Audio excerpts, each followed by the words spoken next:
Good morning বন্ধুরা, তোমরা কেমন আছো? আশা করি খুব ভালো আছো। আমিও খুব ভালো আছি। প্রতিদিনকার মতো আজকেও তোমাদের কাছে রেসিপি নিয়ে হাজির হলাম। আজকে আমি বানাবো সম্পূর্ণ অন্য রকমভাবে আমি বড়ার রেসিপি। বড়া তো ডাল অবশ্যই বেটে বড়া খেয়েছো।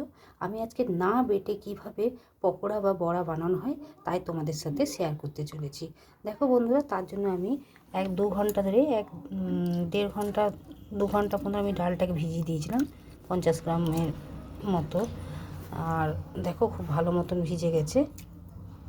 আর এখানে আমি নিয়ে নিয়েছি পেঁয়াজ, কাঁচা লঙ্কা। লঙ্কাটা ধনে পাতার ভেতরে ঢুকে গেছে, মানে ছোটো ছোটো করে কেটে নিয়েছি ধনে পাতা।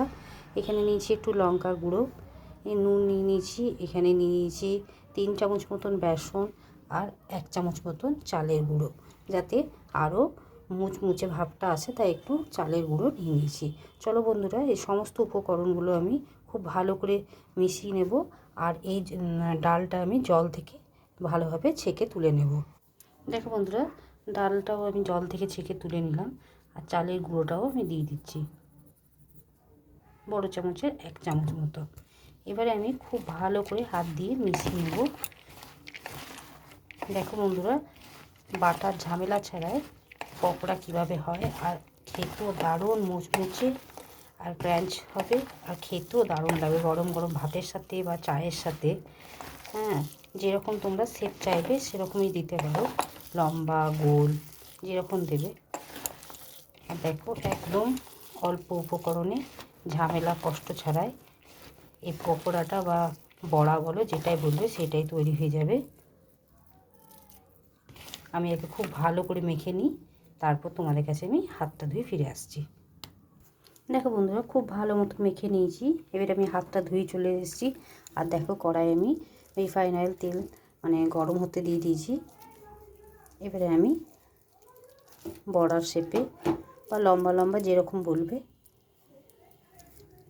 সেরকম দিলেই হলো। এভাবে আমি প্রত্যেকটা একই রকমভাবে ছেড়ে দেবো। সবগুলো তো একবারে হবে না, তাই দুবারে আমি ভেজে নেব। তোমরা অতি অবশ্যই বাটার ঝামেলা ছাড়াই এইভাবে একবার বানিয়ে খেয়ে দেখবে। খেতেও দারুণ হবে, আর অল্প সময়ের মধ্যে এই রেসিপিটা হয়ে যাবে। গরম গরম ভাতে বলো বা বিকেলে চায়ের সাথে বা শুধু মুখেও খেতে পারো, দারুণ লাগবে।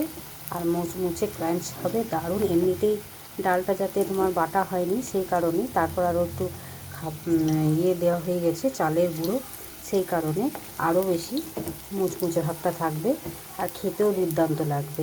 একবার খেলে আমি তোমাদের কি বলবো, বারে বারে খাবার তোমাদের অনুরোধ রইল। দেখবে তোমরা খেতে চাইবে, অনুরোধ রইল কথা ঠিক নয়, তোমরা খেতে চাইবে বারে বারে একবার খেলে পরে। এবারে আমি হাতটা ধুয়ে এসে এগুলোকে আমি উল্টে পাল্টে ভেজে নিই। দেখো বন্ধুরা, এক ভাতটা হয়ে গেছে। আর দেখো, অনায়াসে উঠে যাচ্ছে কড়াই থেকে, একদম কোনো রকম ঝামেলা ছাড়াই যে ভেঙে যাচ্ছে বা উঠোতে পারবে না সেটাও না। দেখো, সবগুলো এতটাই মুচমুচে হয়েছে, কড়াই উল্টাতে গিয়ে দেখো আওয়াজটা শুনতে পাচ্ছে।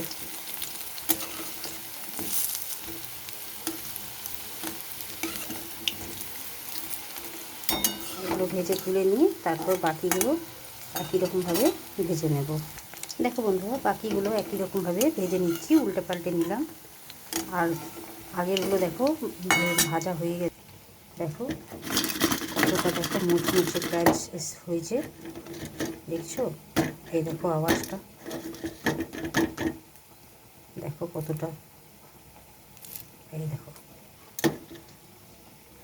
বাকিগুলো আমি ভেজে তুলে নেবো একই রকমভাবে, তারপর তোমাদের কাছে ফিরে আসছি।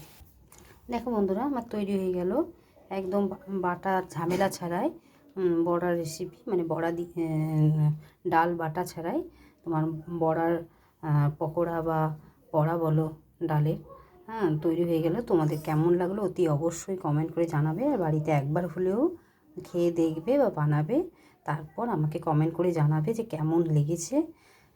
ভালো লাগলে লাইক, শেয়ার এবং চ্যানেলটিকে সাবস্ক্রাইব করে দেবে, আর পরিবার পরিজনের সাথে শেয়ার করে দেবে।